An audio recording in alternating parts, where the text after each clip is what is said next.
대감마님, 큰일 났습니다. 연못에서 시신이 떠올랐습니다. 한여름 새벽, 정원지기의 다급한 외침에 송대감 저택 전체가 발칵 뒤집혔습니다. 사람들이 우르르 뒤뜰 연못으로 몰려갔지요. 물 위에 하얀 저고리를 입은 여인이 떠 있었습니다. 이게 누구란 말이냐. 가까이 가서 보니 저택의 둘째 규수, 송윤아 아가씨였습니다. 겨우 16살이었지요. 그런데 이상한 점이 있었습니다. 규수의 얼굴에는 고통의 흔적이 전혀 없었습니다. 오히려 평온하게 마치 잠든 것처럼 미소를 머금고 있었지요. 검시관을 불러라. 검시관이 급히 와서 살펴보았습니다. 익사가 아닙니다. 물에 빠지기 전에 이미 숨이 끊어져 있었습니다. 그럼 살해당한 것이오? 그런 것 같습니다. 하지만 외상은 전혀 없습니다. 독살도 아니고요. 그럼 어떻게 죽은 것이오? 그것은 저도 알 수 없습니다. 그런데 여러분, 이 기묘한 사건이 어떻게 시작되었는지 아십니까? 모든 것은 한 달 전 송대감 저택에 낯선 박색씨라는 무녀가 찾아오면서 시작되었습니다. 이야기를 시작하기 전에 부탁 하나 드려도 될까요? 구독하고 좋아요 눌러주시면 정말 감사하겠습니다. 그리고 여러분도 함께 추리해보시기 바랍니다. 과연 윤아 아가씨는 어떻게 죽었을까요? 댓글로 여러분의 추리를 알려주시면 더욱 좋겠습니다. 자, 그럼 이제 이 슬프고도 기묘한 사건의 전말을 들려드리겠습니다. 조선 순조 15년 여름, 한양에서 남쪽으로 사흘거리에 있는 청송마을. 이곳에 송대감 저택이 있었습니다. 송대감은 이 고을에서 제일 가는 부자였지요. 넓은 땅과 많은 종들을 거느리고 있었습니다. 송대감에게는 세 딸이 있었습니다. 첫째 윤경이는 23으로 이미 혼인을 했고 막내 윤희는 겨우 10살이었습니다. 문제는 둘째 윤아였지요. 윤아는 참으로 아름다운 아가씨였습니다. 달처럼 하얀 얼굴에 버드립 같은 눈썹, 복사꽃 같은 입술을 가졌지요. 하지만 더 아름다운 것은 그 마음씨였습니다. 누구에게나 친절했고 가난한 사람들을 늘 도왔습니다. 윤아야, 내가 좋은데 시집가서 행복하게 살았으면구나. 송대감은 딸을 무척 사랑했습니다. 그래서 좋은 혼처를 찾고 있었지요. 여러 곳에서 혼담이 들어왔지만 대감은 신중했습니다. 딸이 행복하게 살 수 있는 곳을 찾고 싶었거든요. 그러던 어느 날이었습니다. 한 달 전 6월 보름날이었지요. 저택 대문 앞에 낯선 무녀가 나타났습니다. 박색씨라고 자신을 소개했는데 나이는 40줄쯤 되어 보였습니다. 눈빛이 유난히 날카로웠지요. 대감 어르신을 뵙고 싶습니다. 중요한 말씀을 드려야 합니다. 종이 대감에게 알렸습니다. 대감은 처음에는 만나지 않으려 했지요. 무당을 그다지 좋아하지 않았거든요. 돌려보내라. 하지만 박색씨는 물러서지 않았습니다. 윤아 아가씨에게 큰 화가 닥칠 것입니다. 대감마님, 꼭 뵙게 해주십시오. 종이 다시 이 말을 전했습니다. 대감의 얼굴이 굳어졌지요. 뭐라고? 윤아에게 화가 닥친다고? 대감은 결국 박색씨를 만났습니다. 사랑채로 박색씨를 드렸지요. 무슨 소리여? 내 딸에게 무슨 화가 닥친다는 것이오? 박색씨는 천천히 입을 열었습니다. 대감마님, 윤아 아가씨의 사주를 봤습니다. 올여름이 넘기 전에 물과 관련된 큰 애군이 있습니다. 물과 관련된 애군이라니? 강이나 연못, 우물 같은 곳을 조심하셔야 합니다. 특히 보름달이 뜨는 날 밤에 말입니다. 허튼 소리 말고 돌아가시오. 내 딸에게 그런 일은 일어나지 않을 것이오. 대감은 박색씨를 내쫓았습니다. 하지만 마음 한구석이 찝찝했지요. 그날 밤 대감은 윤아를 불렀습니다. 윤아야, 앞으로 연못이나 강가에 가지 마라. 알았느냐? 예, 아버님. 그런데 왜 그러십니까? 그냥 위험하니까 말이다. 유나는 고개를 끄덕였습니다. 아버지의 말씀이니 따라야겠지요. 하지만 사흘 뒤였습니다. 뜻밖의 일이 일어났지요. 유나가 키우던 고양이가 연못에 빠진 것입니다. 해시 무렵이었는데 고양이가 물에 빠져 허우적거리고 있었습니다. 야옹, 야옹. 고양이의 울음소리를 들은 유나가 뛰어나왔습니다. 오냐? 내가 구해줄게. 유나는 연못가로 달려갔지요. 물에 들어가려는 순간이었습니다. 아가씨, 안 됩니다. 시녀 춘향이가 유나를 붙잡았습니다. 대감마님께서 연못에 가지 말라고 하셨잖아요. 하지만 오냐가, 제가 구해올게요. 아가씨는 여기 계세요. 춘향이가 옷을 걷어 올리고 연못에 들어갔습니다. 그리고 고양이를 건져냈지요. 오냐, 괜찮니? 유나는 젖은 고양이를 안고 안도했습니다. 하지만 그때였습니다. 연못 건너편 버드나무 그늘에서 누군가 이쪽을 지켜보고 있었습니다. 유나는 느낌이 이상했지요. 춘향아, 저기 누가 있는 것 같은데. 어디요? 돌아보았을 때는 이미 그림자가 사라지고 없었습니다. 아무도 없는데요. 그런가? 내가 잘못 본 개로구나. 유나는 고개를 가웃거렸습니다. 분명 누군가 있었는데 말입니다. 그날 밤 유나는 이상한 꿈을 꾸었습니다. 꿈속에서 하얀 옷을 입은 여인이 나타났습니다. 얼굴은 보이지 않았지요. 여인은 손짓으로 유나를 부르더니 연못으로 걸어 들어갔습니다. 물 위를 걷듯이 말입니다. 기다리세요. 누구세요? 유나가 따라가려는 순간 여인이 물속으로 사라졌습니다. 그리고 연못 위로 핏빛 연꽃이 피어올랐지요. 아! 유나는 식은땀을 흘리며 깼습니다. 심장이 마구 뛰었지요. 무슨 꿈이었을까? 다음날 아침, 유나는 꿈 이야기를 춘향에게 했습니다. 춘향아, 간밤에 이상한 꿈을 꿨어. 하얀 여인이 나타나서. 아가씨, 그런 말씀 하지 마세요. 불길합니다. 그래, 그냥 꿈이겠지. 하지만 이상한 일은 계속되었습니다. 그날 저녁, 유나가 안채마루에 앉아 바느질을 하고 있었습니다.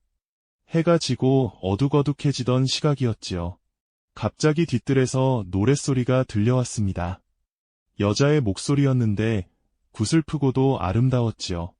물 깊은 못에 달이 비치니 두 그림자 함께 잠드네. 한 그림자 떠나가도 한 그림자 남아있네. 유나는 귀를 기울였습니다. 누가 부르는 노래일까요? 춘향아, 저 노래 소리 들리니? 무슨 노래 말씀이세요? 저는 아무것도 안 들리는데요. 분명 들렸는데, 뒤뜰 쪽에서. 유나는 뒤뜰로 나가봤습니다. 하지만 아무도 없었지요. 연못만 고요히 달빛을 받고 있었습니다. 이상하네. 분명 들렸는데. 그때 연못 위로 하얀 안개가 피어올랐습니다. 그리고 안개 속에서 누군가의 형체가 어렴풋이 보였지요. 여자였습니다. 하얀 옷을 입고 머리를 풀어헤친 여자. 꿈속에서 본 그 여인과 똑같았습니다. 누구세요? 유나가 물었습니다. 하지만 여인은 대답하지 않았지요. 그저 유나를 향해 손을 뻗을 뿐이었습니다. 아가씨, 어디 계세요? 춘향이의 목소리에 유나가 뒤를 돌아보았습니다. 그리고 다시 연못을 보았을 때 여인은 사라지고 없었습니다. 여기 있어, 춘향아. 아가씨, 혼자 뭐 하세요? 어서 들어가셔야죠. 밤이슬 맞으시겠어요. 유나는 춘향이를 따라 안채로 돌아갔습니다. 하지만 마음이 편하지 않았지요. 분명 뭔가 있었습니다. 그 여인은 누구였을까요? 그날 밤부터 유나는 매일 밤 그 꿈을 꾸기 시작했습니다. 하얀 여인이 나타나 손짓하는 꿈, 그리고 연못으로 걸어 들어가는 꿈. 이상한 것은 꿈을 꿀 때마다 그 여인이 점점 가까이 다가온다는 것이었습니다. 처음에는 멀리 있었는데 나중에는 바로 눈앞까지 왔지요. 유나는 점점 지쳐갔습니다. 잠을 제대로 못 자니 얼굴이 창백해졌고 입맛도 없어졌지요. 유나야, 무슨 일이냐? 얼굴이 왜 그러냐? 대감이 걱정스럽게 물었습니다. 아니에요, 아버님. 그냥 좀 피곤할 뿐이에요. 의원을 불러야겠구나. 괜찮습니다. 걱정 마세요. 하지만 상황은 나아지지 않았습니다. 오히려 더 이상해졌지요. 보름이 지나고 또 보름이 지났습니다. 7월 보름이 가까워졌습니다. 그날 아침 유나는 춘향에게 이상한 부탁을 했습니다. 춘향아, 혹시 내가 이상한 행동을 하거든 말려줘. 무슨 말씀이세요? 그냥 혹시 모르니까 만약 내가 연못에 가려고 하거든 꼭 말려줘. 아가씨, 무슨 일이 있으세요? 말씀해 주세요. 아니야. 아무것도 아니야. 유나는 자세한 이야기를 하지 않았습니다. 하지만 춘향은 알고 있었지요. 아가씨가 뭔가 두려워하고 있다는 것을.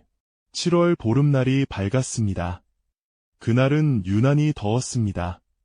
해가 중천에 떠 있을 때는 숨이 막힐 지경이었지요. 유나는 하루 종일 방 안에만 있었습니다. 밖에 나가고 싶지 않았거든요. 특히 연못 근처에는 절대 가지 않으려 했습니다. 아가씨, 저녁 드세요. 춘향이가 저녁상을 들고 왔습니다. 하지만 유나는 손도 대지 않았지요. 먹고 싶지 않아. 그래도 조금은 드셔야죠. 괜찮아. 너는 물러가 있어. 혼자 있고 싶어.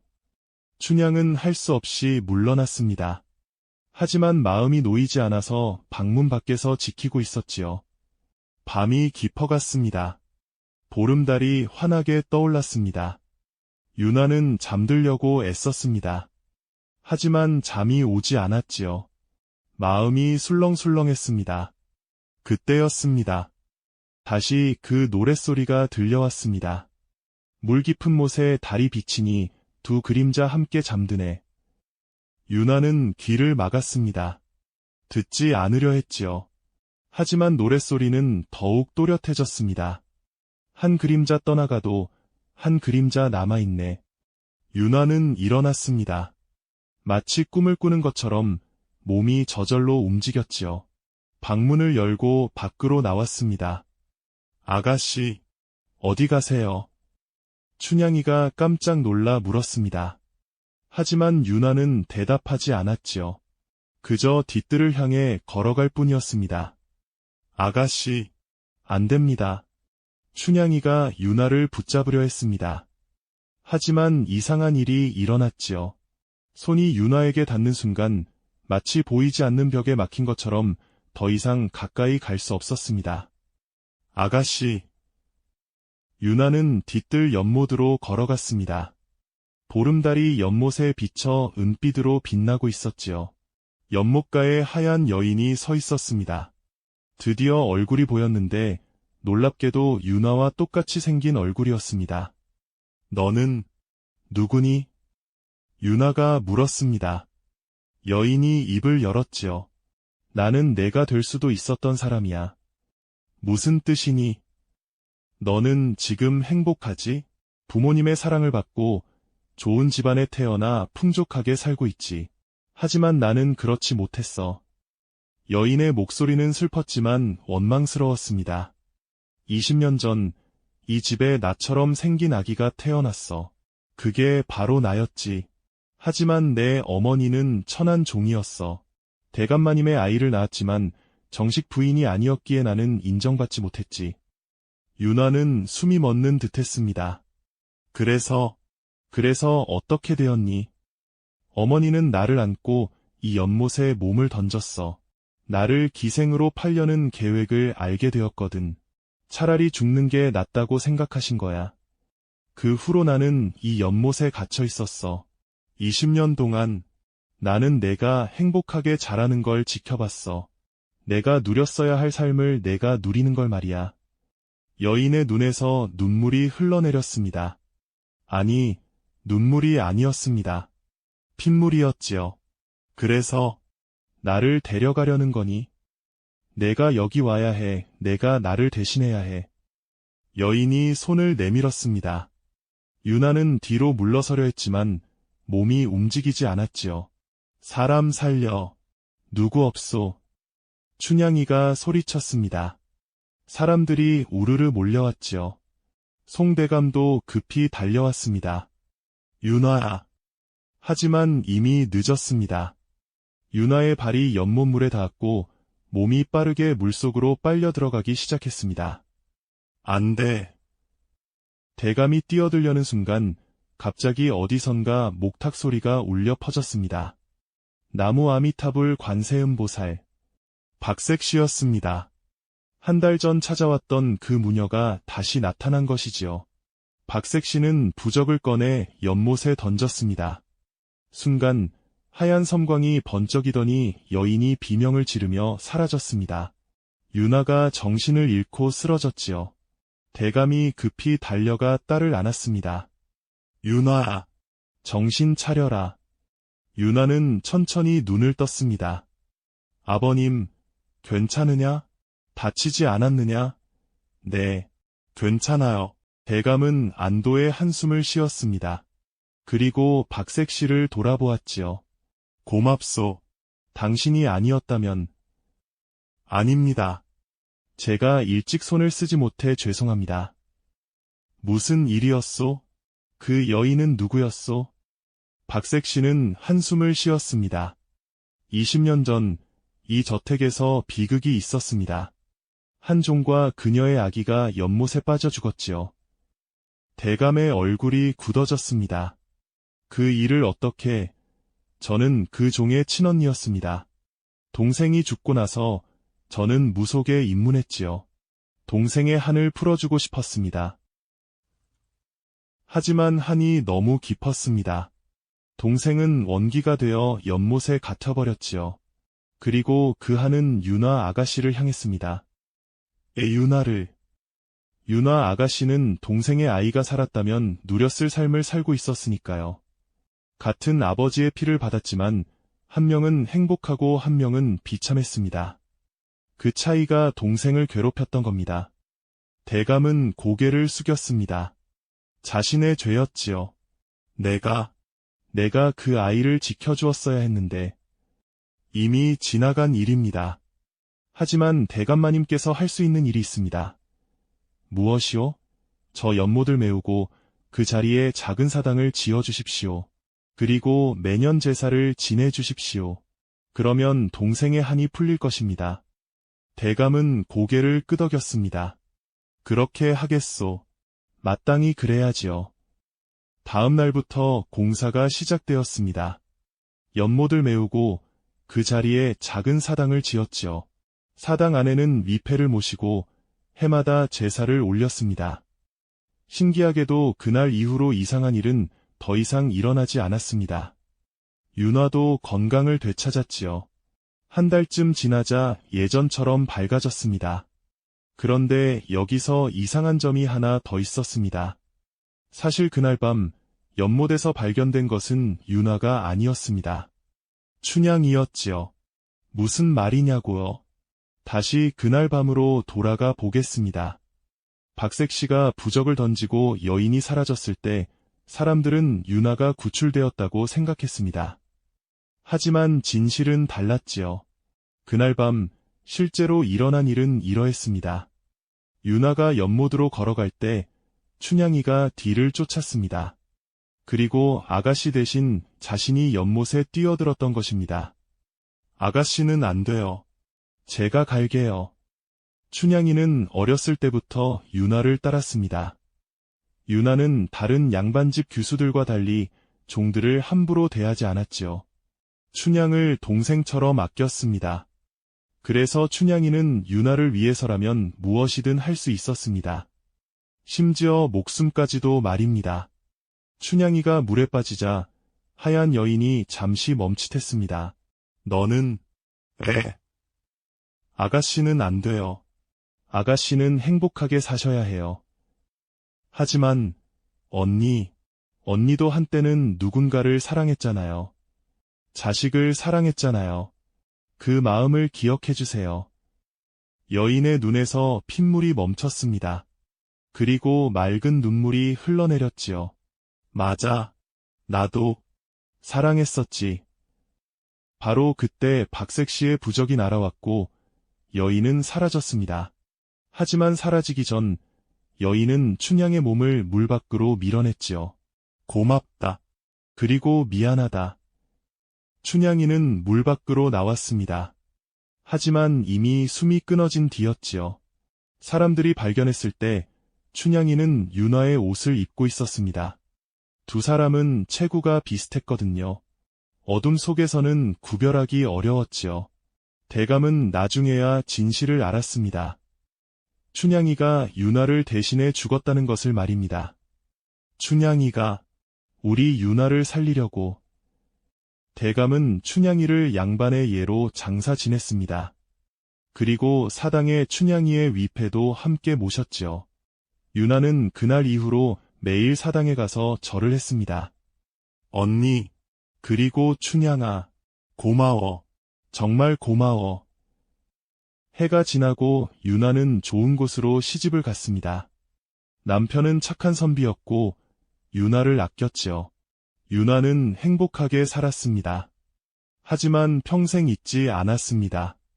자신을 위해 희생한 두 영혼을 말입니다. 매년 7월 보름이 되면 윤화는 친정에 돌아와 사당에서 제사를 올렸습니다. 그리고 조용히 기도했지요. 편히 쉬세요. 부디 다음 생에는 행복하시길. 그렇게 세월이 흘렀습니다. 송대감이 세상을 떠나고 윤화도 나이가 들었습니다.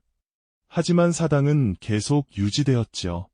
어느 날 이미 환갑이 넘은 윤화가 사당에 갔습니다. 평소처럼 절을 하고 있었는데 갑자기 훈훈한 바람이 불어왔습니다. 그리고 목소리가 들렸지요.